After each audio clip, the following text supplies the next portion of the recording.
네, 오늘 예배 함께 여러분들 주님의 이름으로 축복합니다. 예배분과 인사하실까요? 주님의 이름으로 축복합니다.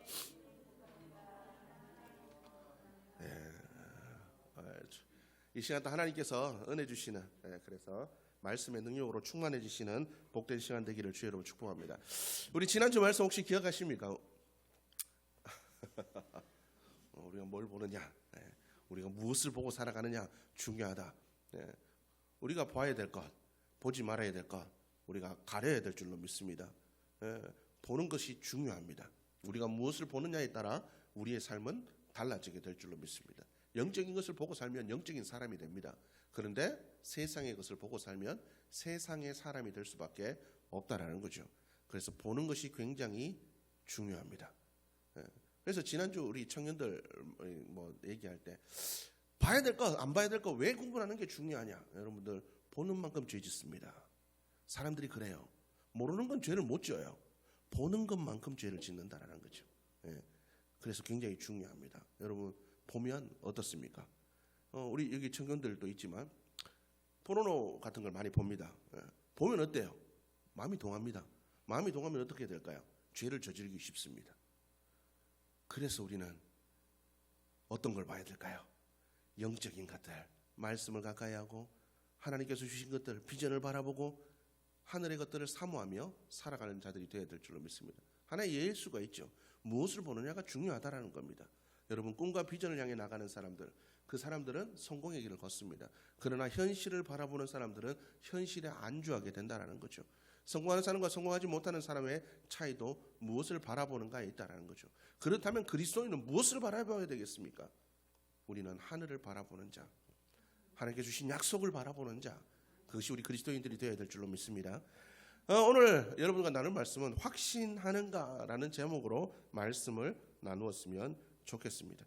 우리가 살다 보면 정말 하나님께서 계신가 그런 싶은 순간들이 있다라는 거죠. 내가 이렇게 힘든데 하나님 도대체 어디에 계신가? 어디에 계신가? 과연 내 옆에 계신다고 했는데 계신가? 머리털 하나라도 하나님 다 세신 바 된다고 했는데 과연 내 머리털 몇 개인지 알고 계신가? 여러분 그럴 때가 있잖아요. 도대체 하나님이 어디 계신가? 우리가 살면서 한 번쯤은 던져본 질문일 수도 있다라는 거죠. 누구 믿었던 사람들이 우리의 믿음대로 행하지 않을 때 우리가 얼마나 힘듭니까? 그죠? 우리가 믿었던 사람들에게 배신당할 때, 우리가 사랑했던 사람들에게 상처를 줄 때 굉장히 힘들다라는 거죠. 특히 가까운 사람들이 나에게 해를 주는 행동을 할 때 그 상처는 말로 할 수가 없다라는 거죠. 친구가 깜빡 잊고 약속을 저버렸을 때, 믿었던 동료가 약속을 어겼을 때, 중요한 순간, 나를 도와줘야 될 순간에 나를 도와주지 않아서 우리가 넘어지는 그 순간들, 그 순간들을 굉장히 힘듭니다. 그런데 중요한 건 세상의 일이야 그럴 수 있습니다. 그런데 하나님께서 내가 기대한 대로 나타나지 않으시면 그건 실망으로 끝나지 않는다라는 거죠. 하나님께서 우리가 기대한 대로 이루어 주시지 않고 나타나시지 않으면 그야말로 믿음이 탈선할 수도 있다라는 거죠. 여러분 그런 경험 해보셨습니까? 믿음이 탈선하는 그런 경험들. 믿는 것 같았는데 어느 순간 보니까 하나님이 안 계신 것 같고 내 힘들고 어려운 순간에 그죠? 하나님이 역사하지 않으셔서 믿음의 탈선의 길로 한 번쯤 어긋나 본 경험들이 있으셨습니까? 어떻습니까? 저는 그런 경험이 있거든요. 신학교도 늦게 갔고 중간에 한번 탈선했다가 딴 데 갔다가 다시 돌아왔습니다. 우리 삶을 보면 그런 경우들이 많다라는 거죠. 오늘 이 성경 말씀에도 보니까 예수님께서 기대한 대로 나타나주지 않으셔서 힘들어하는 한 사람의 이야기가 나옵니다. 마리아와 마르다가 오빠 나사로가 병에 걸렸다라는 그죠? 병에 걸려 죽게 되었을 때 예수님께 아마 이런 감정을 느꼈던 것 같습니다. 예수님이 멀지 않은 곳에 계셨어요. 충분히 살아 있었을 때 오실 만한 거리에 있었다라는 거죠. 그래서 예수님께 전가를 해요. 예수님 와서 우리 오빠 좀 살려주십시오. 예수님께서 하신 일들이 있잖아요. 죽은 사람도 살리고 안전병이도 고치고 봉사도 보게 하고 귀머거리도 듣게 하고 벙어리도 말하게 하고 예수님께서 하신 일들이 얼마나 놀라운 일들이 많습니까? 예수님 하신 일들을 알고 있으니까 예수님을 불렀어요. 예수님 꼭 오셔서 오빠 치료해 줬으면 좋겠습니다. 우리 오빠가 예수님 얼마나 사랑하는지 아시잖아요. 예수님도 우리 오라버니 얼마나 사랑하신지 우리가 알고 있습니다. 꼭 고쳐주실 줄로 믿습니다. 파바를 보냈어요. 사람을 보냈어요. 그런데 성경에 보니까 예수님께서 나사로에게 바로 오셨습니까? 그렇지 않아요. 그렇지 않다라고요. 요한복음 11장 6절 말씀 보면 나사로가 병들었다 함을 들으시고 그 계시던 곳에 이틀을 더 유하시고, 예수님께서 나사로가 병들었다, 아이고 우리 나사로 나를 도와주고 나를 사랑하는 우리 기둥 같은 나사로 내가 가서 빨리 고쳐줘야지, 예수님께서 그러셨으면 좋겠는데 안 그러셨대요. 이틀이나 더 소식 받고도 이틀이나 그죠, 미적미적 여기서 이것도 좀 하고 저것도 좀 하고 돌아보기도 하고 이틀이나 더 있다가 나사로에게 갔다라고 성경 말씀은 기록하고 있습니다. 예수님께서 나사로를 사랑하지 않으셨을까요? 그렇지 않습니다. 예수님께서 나사로를 굉장히 사랑하셨어요. 예수님께서 눈물을 흘리신 경우가 별로 없어요.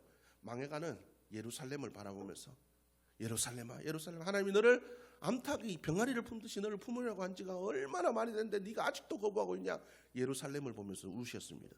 그리고 나사로의 무덤 앞에서 나사로를 보고 우는 마리아와 마르다를 보면서 예수님께서 우셨다. 별로 우시지 않으셨어요. 그런데 예수님께서 얼마나 사랑하셨는지 나사로를 보고 우셨다라는 거예요. 사랑하셨다라는 거죠. 나사로가 죽든 말든 뭐 별 관심이 없던 사람이 아니에요. 예수님이 분명히 관심을 가지고 사랑하던 사람, 바로 그 사람이 나사로였다라는 겁니다. 우리도 마리아와 마르다처럼 곧 죽어갈 수 있는 그 상황 속에서 숨이 깔딱깔딱 넘어가는 그런 순간에서 하나님을 찾을 때가 있습니다. 그죠? 그럴 때 하나님께서 바로 역사해 주시면 좋은데 깔딱깔딱 숨 넘어가는데도 안 오셔요. 그러다 깔딱 넘어갑니다. 그래도 하나님께서는 말씀하시지 않을 때가 있다라는 것이죠. 하나님이 계셨더라면, 하나님이 역사하셨더라면 이런 일이 안 일어날 수도 있었을 텐데 왜 하나님 이런 일들이 우리의 삶들 속에 일어납니까? 우리가 그렇게 부르짖었던 때가 물론 뭐 다는 아니겠죠. 그런 분들이 있으리라고 생각합니다. 하나님 왜 제가 필요할 때 나타나 주지 않습니까? 내가 이렇게 부르짖는데 하나님 내가 이렇게 힘들고 어려울 때 왜 안 나타나십니까? 좋을 때는 하나님 그렇게 나한테 은혜도 주시더니 내게 말씀도 주시고 응답도 주시더니 내 힘들고 어려울 때는 왜 응답 안 해주시고 왜 그렇습니까? 그럴 수도 있다라는 거죠.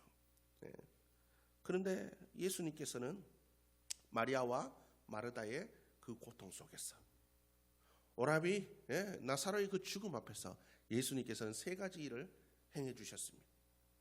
첫 번째로 예수님께서 나사로가 죽었다는 소식을 마리아에게 듣고서 눈물을 흘리셨다라고 성경은 기록하고 있습니다. 예수님께서, 우리는 알고 있죠. 예수님께서 나사로를 다시 살리실 것을 우리는 알고 있습니다. 그래서 좀 궁금할 수 있죠. 아니 다시 살리실 건데 마리아와 마르다에게 가가지고 야 내가 어떤 사람인지 모르냐? 내가 너희하고 똑같은 사람인 줄 아니? 나 하나님의 아들이야. 걱정하지 마. 죽은 사람 나 살릴 수 있잖아. 나를 믿으면 돼. 내가 할 거야. 그렇게 예수님께서 그들의 마음에 그죠? 담대한 마음과 이런 것들을 주지 않으셨다라는 거죠. 금방 살려줄 테니까 그만 울어라. 그러지 않으셨어요. 마리아와 마르다의 마음에 하나님께서는 그 마음에 함께 예수님께서는 울어 주셨다라는 겁니다. 여러분, 하나님께서는 우리의 상처와 아픔에 함께 울어 주십니다. 여러분 이게 얼마나 큰 은혜인지 모릅니다. 여러분 세상 사람들은 다 몰라도 나를 알아주는 그 한 사람이 있을 때 우리가 얼마나 기쁜지 모릅니다. 하나님께서는 바로 그 일들을 우리에게 행해 주신다라는 거예요. 조정민 목사님이 좀 다른 얘기입니다. 이거는 슬픈 얘기는 아닌데 조정민 목사님이 처음에 집사님 시절에 신학은 나중에 하셨으니까 집사님 시절에 가까이 지내는 한 분이 있었어요. 밤에 전화가 왔는데 한 밤 11시쯤에 전화 왔는데 그분이 전화 와가지고 우리 아들이 수시가 내가 가고 싶은 대학에 수시에 합격했다고 좋아서 전화 왔어요. 조정민 목사님이 자기 일인 것처럼 기뻐했대요. 이야 정말 잘 됐다. 정말 좋겠구나. 야 축하한다. 축하한다. 막 좋아가지고 같이 막 거기서 막 그죠? 같이 막 방방 뛰었대요. 그러니까 이분이 밤 11시 반이 돼서 목사님을 찾아왔더래요. 그러면서 하는 얘기가, 야, 피나는 우리 형제들한테도 전화했는데 이것들이 좋아해 주기는커녕 입 바른 소리로 야, 축하한다, 언제 한턱 쏠래, 이런 얘기만 하더라는 거죠. 한턱 쏴야 안 되겠냐, 좋은 일 있는데 한번 쏴야지. 어떤 거 쏠래, 소고기 쏠래, 뭐 쏠래, 이런 얘기만 했다는 거예요. 얼마나 마음이 안 좋았는지 모른대요. 그런데 피를 나눈 형제도 아닌데 네가 이렇게 기뻐해 주니까 아, 이게 정말 좋은 일이구나, 축하받을 일이구나, 그게 마음에 힘이 되어서 밤에 찾아왔다. 그러면서 내가 하나 쏠 테니까 한잔하러 나가자. 그때는 목사님 되기 전에, 은혜 좀 덜 받기 전에, 그렇게 해서 같이, 그죠, 그 기쁨을 나누게 되었다라는 거죠. 그래서 그 조정민 목사님이 뭐라고 얘기하냐면, 이게 형제고 이게 그리스도인이 아니냐, 그렇게 이야기를 합니다. 내가 인생에 기뻐할 일들이 얼마나 있습니까? 그런데 우리가 같이 기뻐해 주면, 그 일이 내 기쁨이 되면 기쁠 일이 많아집니다. 마찬가지죠. 우리가 누군가의 슬픔에 함께 해주면 그 슬픔이 반감됩니다. 위로를 받습니다. 하나님은 우리의 슬픔을 반감시켜 주시는, 공감해 주시는, 세상 다른 사람 몰라도 다 나를 버려도 하나님은 나를 안 버리시고 나의 마음을 알아주시는 하나님. 그래서 우리가 기도할 수 있습니다. 하나님이 내 마음을 알아주시기 때문에 기도할 수 있다는 거예요. 하나님은 그냥 두시는 분이 아니시라는 겁니다. 여러분, 이것을 확신하시기를 주님의 이름으로 축복합니다. 하나님, 우리의 마음을 만져주시고 위로하시는 하나님이십니다. 단순히 문제만 해결해 주시는 하나님이 아니라 우리의 깊은 상처와 아픔에 공감하시는 하나님이시라는 거예요. 하나님은 우리의 아픔에 공감하시는 하나님이십니다. 여러분, 이 사실을 기억할 수 있기를 바랍니다. 우리 아이들 키워보셨잖아요. 우리 세인이 여기 있지만 쟤는 특히 그랬어요. 밤에 열이 뭐 얼마나 나는지 몰라요. 열이 막 39도 40도 막 올라. 쟤 때문에 밤에 잠 못 자고 응급실을 몇 번이나 갔는지 모릅니다. 휘니는 안 그랬는데 쟤는 그렇더라고요. 그 부모의 마음이, 나는 안 아파도 내 새끼가 아프니까 마음이 얼마나 아픈지 몰라요. 내 마음이 얼마나 아픈지 모릅니다. 내 새끼가 그렇게 아파 보니까 같이 애 키우는 분들이 우리 아이 오늘 아파서 밤에 갔다 왔다, 그러니까 그게 금방 공감이 돼요. 야, 우리 애도 그랬는데 진짜 그거 진짜 못할 짓이다. 애 아프니까 차라리 내가 아픈 게 낫지. 야, 그래 너무 힘들었겠다. 위로가 돼요. 같은 일을 겪었기 때문에. 바로 하나님께서 우리에게 같이 아파해 주시는, 공감해 주시는 하나님이시라는 겁니다. 이 사실을 우리가 기억하며 살아갈 수 있기를 주님의 이름으로 축복합니다. 우리가 상대방의 마음과 함께 연결되어 있으면 그 사람의 기쁨과 슬픔이 나의 기쁨과 슬픔이 됩니다. 하나님께서도 마찬가지입니다. 우리와 연결되어 있습니다.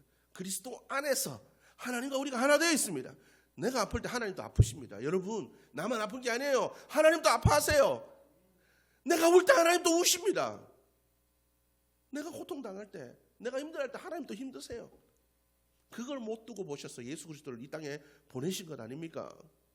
우리를 목숨보다 사랑하시기 때문에 우리를 그 죄와 사망의 고통에서 건지시기 위해서 예수 그리스도를 이 땅에 보내신 것 아닙니까? 하나님, 우리의 아픔과 슬픔에 공감하시는 하나님이십니다. 이 사실을 우리가 확신하면서 살아야 됩니다.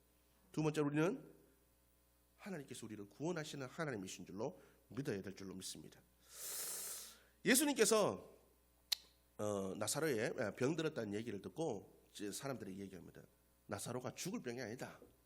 죽을 병이 아니래요. 그런데 죽었잖아요. 죽었는데 예수님께서는 죽을 병이 아니래요. 예수님께서는 왜 그런 이야기를 하셨을까요? 바로 죽음 너머에 있는 구원을 보셨다라는 겁니다. 죽음으로 이어지지 않고 부활로 이어질 것을 예수님께서는 아셨기 때문에 그런 얘기를 하셨다라는 거죠. 예수님은 마르다에게, 오늘 우리 읽었던 성경 말씀이죠. 마르다에게 얘기합니다. 야, 마르다야, 구원받을 걸 믿느냐? 사람이 다시 살아날 걸 믿느냐? 예, 믿습니다. 마지막 날에 그렇게 될 걸로 믿어요. 야, 그게 아니고 지금 이 상황 속에서도 하나님의 역사는 지금 또 일어나. 예수님은 지금 현재를 바라보는, 지금 이 문제를 바라보는 마르다의 시각을 바꾸려고 하셨다는 거예요. 우리는 항상 우리 지금에 머물러 있습니다. 우리 시선은 지금에 머물러 있어요. 그런데 성경은 항상 우리에게 지금이 아닌 지금 뒤에 더 멀리 있는 것을 바라보래요. 지금 있는 일들이 나중에 어떻게 변할지를 바라보라는 거예요. 마치 엘리야가 손바닥만한 구름을 보고 큰 구름을 바라보았듯이 우리가 지금 눈앞에 있는 문제는 손바닥만한 거야. 아이고 저게 무슨 구름을, 저게 무슨 우리를 해결해주고 저게 뭘 우리를 도와줄 수 있냐. 우리의 현재가 아니라 뭐를, 우리의 미래를, 우리를 도와주시는 하나님을, 능력의 주님을 바라보게 만든다라는 거죠. 예수님께서 이 얘기합니다. 나는 부활이요 생명이니 나를 믿는 자는 죽어도 살겠고. 여러분, 우리는 확신해야 됩니다.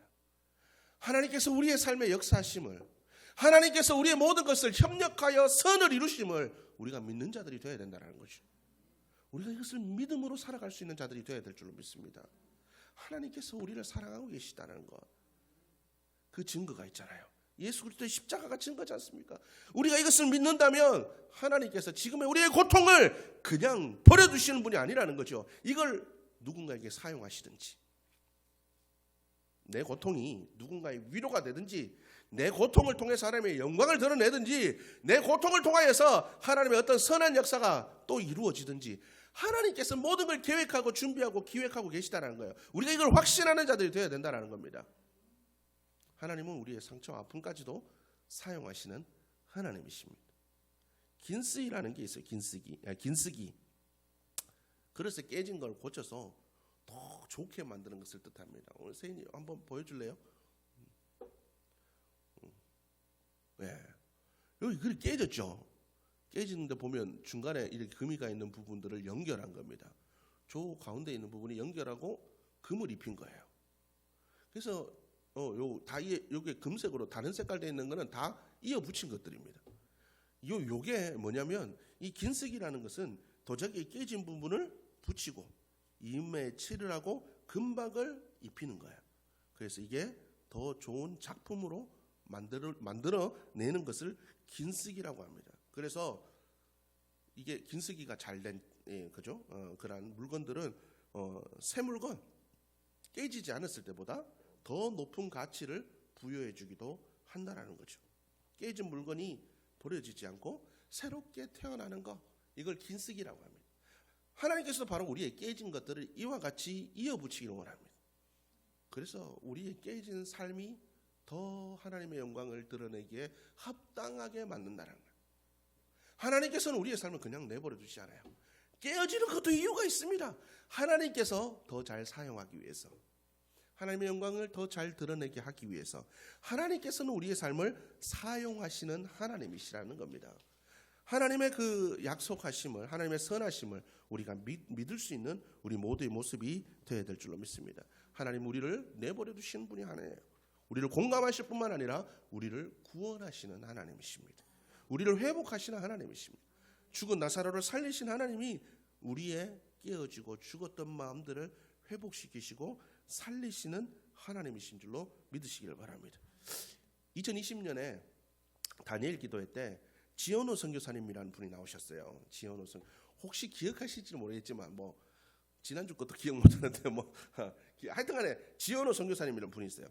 모태신앙이고 외할아버지는 장로님, 엄마는 선교사님, 신앙을 이은 3대인데도 고통의 시간들이 그 삶들 속에 있어서 하나님을 떠난 그런 분이십니다. 떠났다가 다시 돌아오셨죠. 그 이유가 있습니다. 초등학교 6학년 때 아버지가 쓰러지게 되셨다라는 거죠.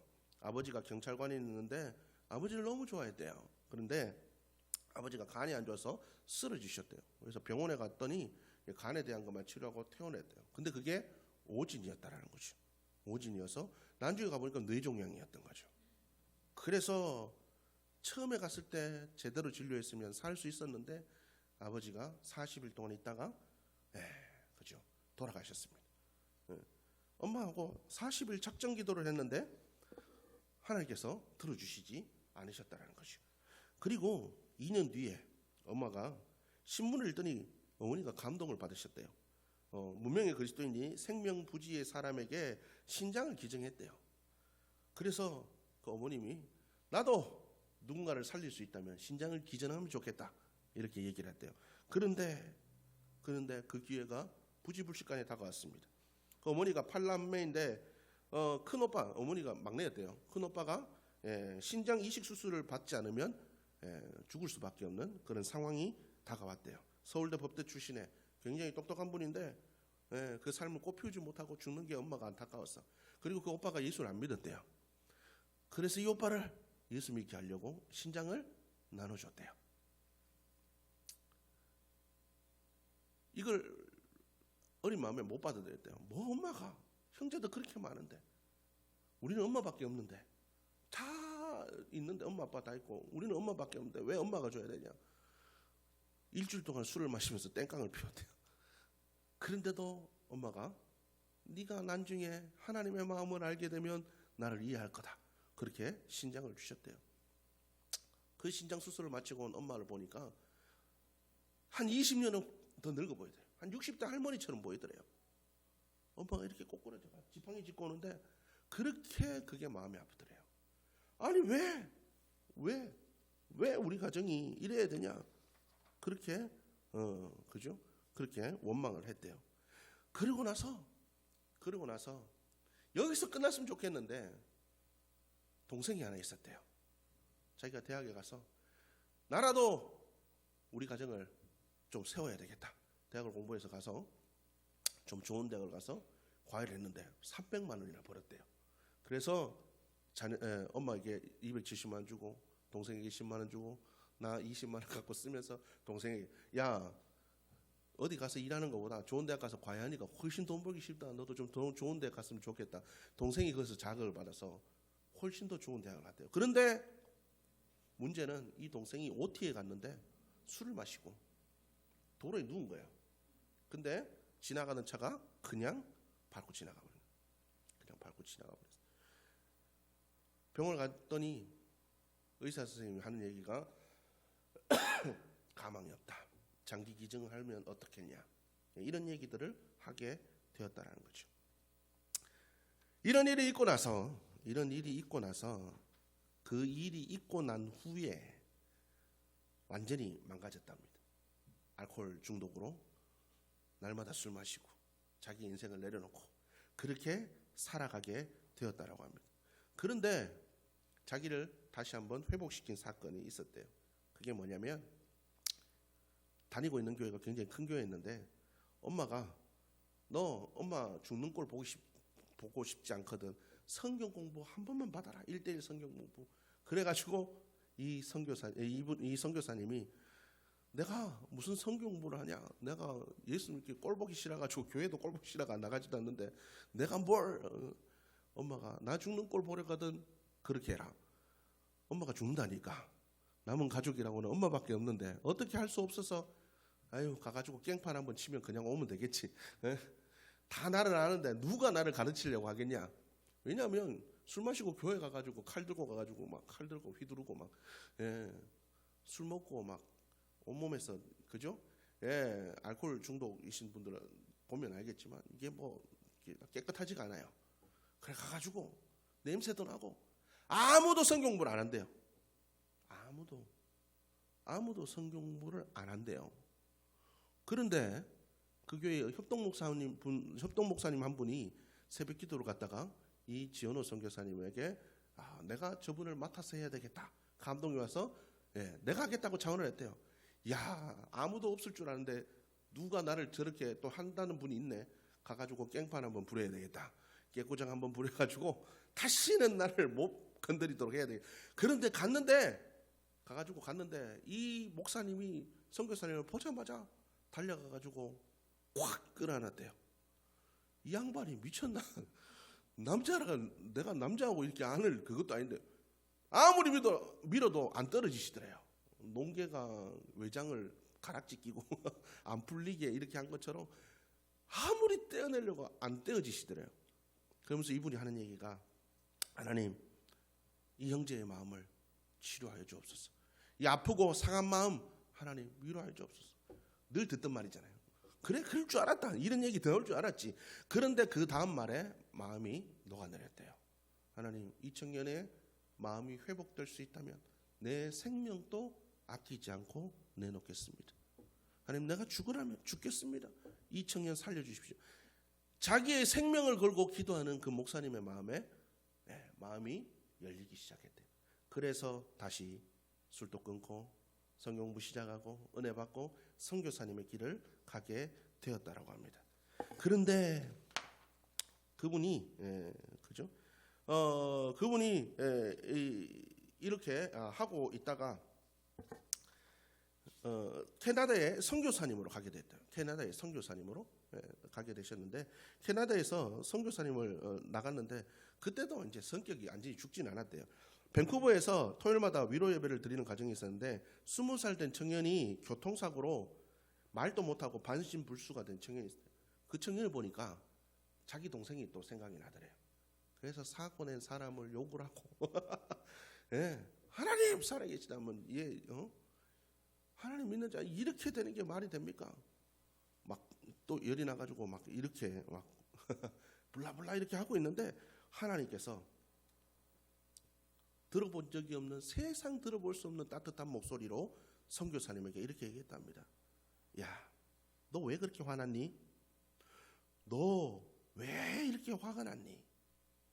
그러면서 과거의 모습을 보여주시는데 어렸을 때 7살 때 비가 많이 오던 날에 주님께 기도하는 것을 생각나게 했대요. 하나님, 유치원 가야 되는데 비가 그치게 해주십시오. 근데 하나님께서 거짓말하지 않고 거짓말처럼 이 비가 소나기 같이 내리던 비가 갑자기 순식간에 비가 그친 그 장면을 보여주시더랍니다. 그러면서 자기의 인생에 대한 이야기들을 해주십니다.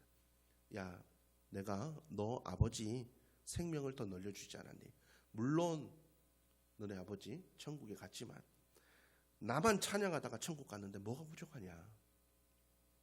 너희 아버지 구원받고 나만 찬양하다가 천국에 가지 않았냐? 그리고 내가 너희 아버지 일주일 만에 간다는 거, 내가 너희 아버지 몇 달인지 뭐 근데 내가 너희 아버지 2년이나 생명 연장해 주지 않았니? 그 2년 동안 연장된 그 생명을 하나님을 찬양하고 예배하고 구원받고 가게 하지 않았니? 그리고 너희 어머니 신장을 통해 외삼촌이 구원받았는데 뭐가 더 부족하냐? 그리고 내가 너를 이렇게 세웠지 않니? 지나고 보니까 하나님이 나를 세우기 위한, 우리 가정을 세우기 위한 하나님의 계획이 그 속에도 있더랍니다.